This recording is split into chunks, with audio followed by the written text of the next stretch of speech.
시간 우리에게 주시는 하나님의 말씀은 구약 성경 창세기 4장 1절로 7절의 말씀입니다. 이제 하나님의 말씀을 받들어 제가 봉독할 때에 오늘 우리 각자에게 주시는 하나님의 음성을 들으시기를 바랍니다. 아담이 그의 아내 하와와 동침하매 하와가 임신하여 가인을 낳고 이르되 내가 여호와로 말미암아 등남하였다 하니라. 그가 또 가인의 아우 아벨을 낳았는데 아벨은 양치는 자였고 가인은 농사하는 자였더라. 세월이 지난 후에 가인은 땅의 소산으로 제물을 삼아 여호와께 드렸고 아벨은 자기도 양의 첫 새끼와 그 기름으로 드렸더니 여호와께서 아벨과 그의 제물은 받으셨으나 가인과 그의 제물은 받지 아니하신지라. 가인이 몹시 분하여 안색이 변하니 여호와께서 가인에게 이르시되 네가 분하여 하면 어찌 됨이며 안색이 변하면 어찌 됨이냐. 네가 선을 행하면 어찌 낯을 들지 못하겠느냐. 선을 행하지 아니하면 죄가 눈에 엎드려 있느니라. 죄가 너를 원하나 너는 죄를 다스릴지니라. 아멘.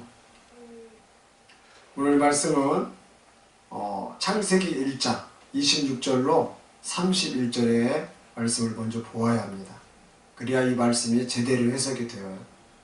하나님이 이르시되 우리의 형상을 따라 우리의 모양대로 우리가 사람을 만들고 그들로 바다의 물고기와 하늘의 새와 가축과 온 땅과 땅에 기는 모든 것을 다스리게 하자 하시고 하나님이 자기 형상 곧 하나님의 형상대로 사람을 창조하시되 남자와 여자를 창조하시고 하나님이 그들에게 복을 주시며 하나님이 그들에게 이르시되 생육하고 번성하여 땅에 충만하라. 땅을 정복하라. 바다의 물고기와 하늘의 새와 땅에 움직이는 모든 생물을 다스리라 하시니라. 하나님이 이르시되 내가 온 지면에 씨 맺는 모든 채소와 씨 가진 열매 맺는 모든 나무를 너희에게 주노니 너희의 먹을거리가 되리라. 또 땅의 모든 짐승과 하늘의 모든 새와 생명이 있어 땅에 기는 모든 것에게는 내가 모든 푸른 풀을 먹을거리로 주노라 하시니 그대로 되니라. 하나님이 지으신 그 모든 것을 보시니 보시기에 심히 좋았더라. 저녁이 되고 아침이 되니 이는 여섯째 날이니라. 아멘. 자, 사람이 만들어진 목적과 먹을거리에 대한 이야기가 나오고 있습니다. 먼저 사람이 만들어진 목적이 두 가지로 나오고 있죠. 첫 번째는 바다의 물고기, 하늘의 새, 가축, 온 땅과 땅에 기는 모든 것을 뭐하라? 다스려라. 그 다음에 두 번째, 복이 있는 존재다. 너희들은 복이 있는 존재인데 뭐를 해야 되느냐? 복이 있는 존재로서 생육하고 번성하여 땅에 충만하라. 이게 사람을 지은 목적 두 가지. 그리고 사람이 먹을 것과 이제 동물이 먹을 것에 대한 이야기가 나옵니다. 사람이 먹을 것은 온 지면에 씨 맺는 채소와 씨 가진 열매 맺는 모든 나무라. 이걸 사람이 먹는 거예요. 동물이 먹는 건 뭐냐? 모든 푸른 풀이 먹을 것이 된다. 자, 사람은 씨 맺는 채소와 씨 가진 열매 맺는 모든 나무를 먹지만 동물은 모든 푸른 풀을 먹는다. 이 말씀을 보시고요.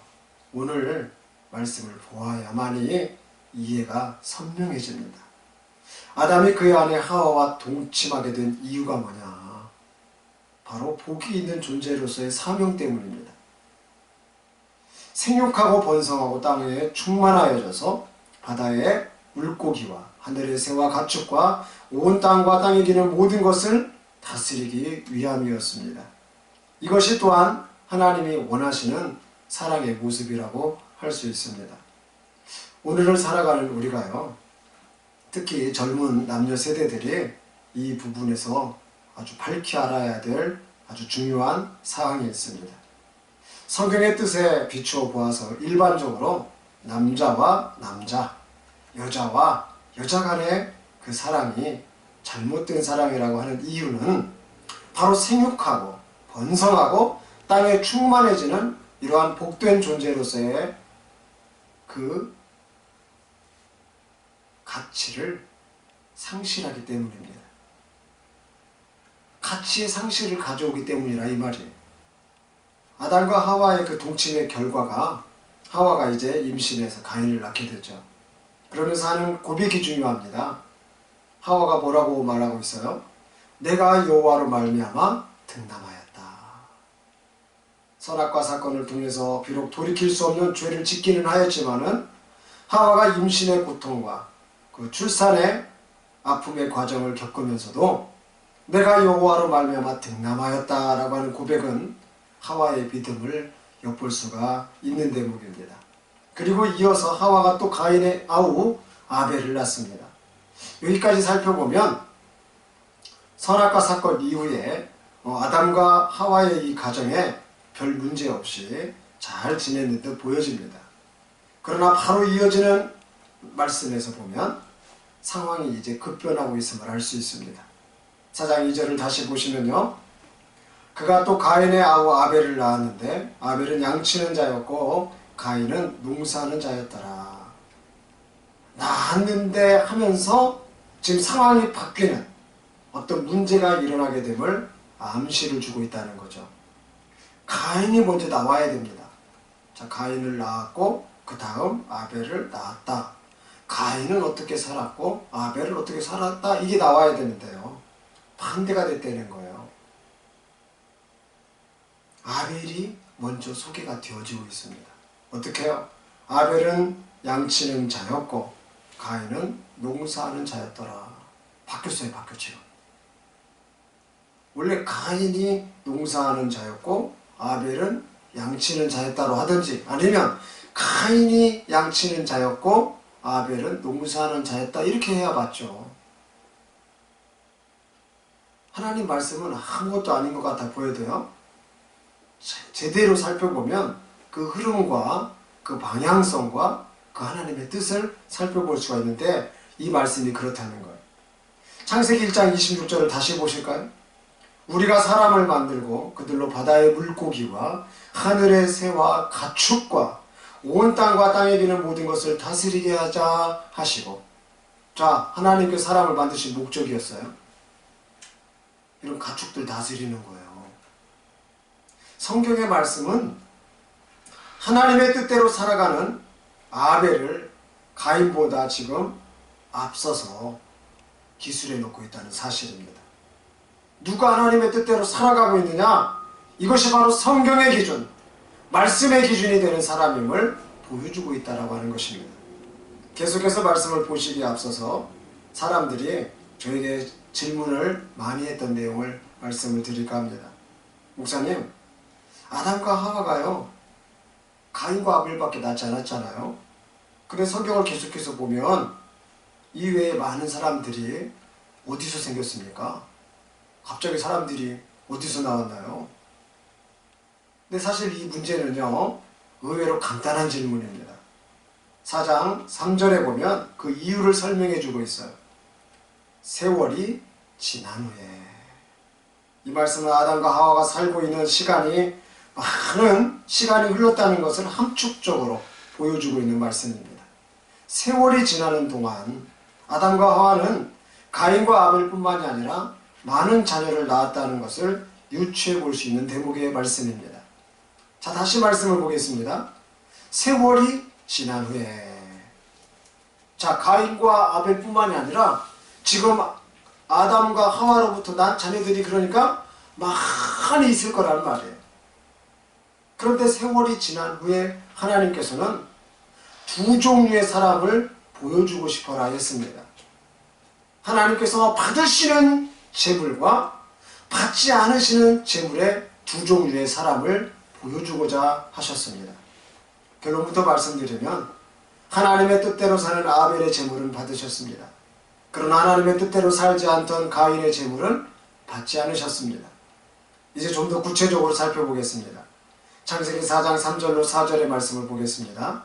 세월이 지난 후에 가인은 땅의 소산으로 제물을 삼아 여호와께 드렸고 아벨은 자기도 양의 첫 새끼와 그 기름으로 드렸더니 여호와께서 아벨과 그의 제물은 받으셨으나.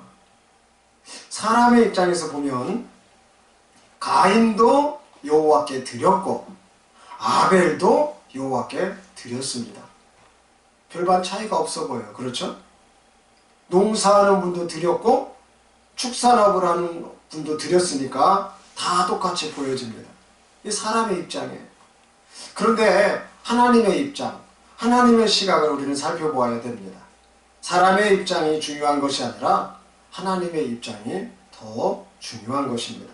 왜냐하면 하나님의 뜻대로 살아가는 것이 영원과 이어지는 또 축복된 존재로서의 삶이기 때문에 그렇습니다. 세월이 지났다고 해서 세상이 변해간다고 해서 하나님의 뜻이 변하여지는 것은 절대로 아닙니다. 하나님 뜻은 변하지 않아요. 가인은 땅의 소산을 가지고 여호와께 드렸습니다. 아벨은 양의 첫 새끼와 그 기름을 드렸습니다. 여기에서 바로 하나님의 뜻대로 살아가는 그 차이점이 나오는 아주 중요한 단어가 숨어 있습니다. 마치 히든카드처럼. 히든카드가 뭐예요? 게임이 진 것 같은데 다 똑같은 패 같은데 하나 마지막 카드를 탁 내놓음으로써 승리를 가져가는 거 아니에요? 여기에 히든카드와 같은 그런 단어 하나가 숨어져 있어요. 바로 첫 새끼를 드렸다라고 하는 단어입니다. 이 첫 새끼라고 하는 말이 히브리어로 베코라라는 말인데 이 말이 무슨 말이냐? 초태생, 장자, 상속을 의미하는 단어입니다. 그러니까 가인과 아벨의 제물의 차이점을 우리가 볼 수가 있는데 가인은 땅의 소산, 즉 세상의 부를 가지고 여호와께 드렸다는 거예요. 그러나 아벨은 믿음의 상속자로서 여호와께 드렸다. 여기에서 하나님께서 받으시는 제물과 받지 않으시는 제물이 드러나게 되는 것입니다. 바로 아담과 하와의 대를 이어가는 믿음으로 드리는 사람을 오늘 하나님께서는 보여주고 있습니다. 이 믿음은 마귀에게 속아 선악과를 따먹고 지옥에 떨어질 수밖에 없었으나 여호와께서 지켜주시고 천국으로 갈 수 있게 해달라고 하는 그 애태움이 있는 영원한 에덴에 대한 믿음의 고백이라고 할 수 있습니다. 그러니까 아벨은 이러한 믿음을 가지고 천국을 상속받기 위해서 마음으로 제물을 드렸던 것인 반면에 가인은 이러한 믿음 없이 땅의 소산만을 가지고 땅의 생각으로 땅의 사랑으로 드렸던 것입니다. 나머지 부분의 말씀을 이어서 보겠습니다. 5절로 7절의 말씀입니다. 가인과 그의 제물을 받지 아니하신지라 가인이 몹시 분하여 안색이 변하니 여호와께서 가인에게 이르시되 네가 분하여 하면 어찌 됨이며 안색이 변하면 어찌 됨이냐 네가 선을 행하면 어찌 낯을 들지 못하겠느냐 선을 행하지 아니하면 죄가 문에 엎드려 있느니라 죄가 너를 원하나 너는 죄를 다스릴지니라. 아멘. 창세기 1장 26절로 31절의 배경을 생각해보면 하나님의 뜻이 선명해집니다. 그리고 하나님의 뜻대로 살아가는 것이 바로 선이라 할 수 있습니다. 하나님의 말씀대로 살아가는 것이 선의 기준이 되는 것입니다. 땅에 소산을 드린 가인의 그 얼굴의 모습과 그 내면의 모습이 오늘 보여지고 있습니다. 가인은 안색이 변했습니다. 심히 몹시 분하여 했습니다. 우리도 안색이 변하고 몹시 분하여 할 때가 있죠. 그런데 특별히 이런 모습을 어디서 볼 수가 있느냐? 죄를 짓는 사람들에게서 이러한 모습을 볼 수 있습니다. 세월이 지나는 동안, 세월이 지난 후에 아담과 하와의 믿음을 이어가는 장자로서 저 천국의 상속자로서 위치를 지녀야 할 가인이 그렇게 살지 않았다는 것을 단면적으로 보여주는 말씀입니다. 오늘날로 말하면 예수 믿는 사람이 왜 그래 하는 식입니다. 예수님을 믿는 사람은 언어와 행동 양식이 본이 되어야 하는 것입니다. 그런데 가인은 몹시 분하여 안색이 변하였는데 누구 앞에서 그러고 있느냐라고 하는 거죠. 바로 하나님 앞에서 지금 안색이 변하고 있다는 것입니다. 그것은 가인의 모습이 지금 얼마나 교만하고 얼마나 바르지 못한 태도인가를 보여줍니다. 구치소 감옥에 대한 이야기를 해보면서 말씀을 마칠까 합니다. 간수들은 죄인들에게 죄를 어떻게 지었는지를 먼저 살펴봅니다. 물어보죠. 그리고 그 죄를 지었음에도 불구하고 선도하기를 원합니다. 일반적인 삶을 살지 못한 죄수들에게 네가 선을 행하면 어찌 낯을 들지 못하겠느냐 다시 말하면 무슨 말씀입니까? 너 다시는 죄 짓지 말고 살아라, 이런 말이에요. 그러면서 풀어줬더니 다시 죄를 범하는 것과 같다라고 하는 거죠. 하나님께서 받으시는 재물은 바로 죄를 다스리는 자의 재물입니다. 하나님께서 받으시는 재물은 선을 행하는 자, 하나님의 뜻대로 행하는 자의 재물입니다. 하나님께서 받으시는 재물은 천국을 바라보며 믿음의 유산을 상속하고자 하는 믿음의 재물입니다. 오늘도 죄를 다스리며 하나님의 뜻을 행하는, 선을 행하는 자, 우리 모두도 주님 계신 저 영원한 천국을 바라보고 믿음의 유산을 상속하고자 하는 그 믿음으로 예배하며 하나님께서 받으시는 재물의 삶을 드리는 우리 모두가 되시기를 우리 주 예수님의 이름으로 축복합니다.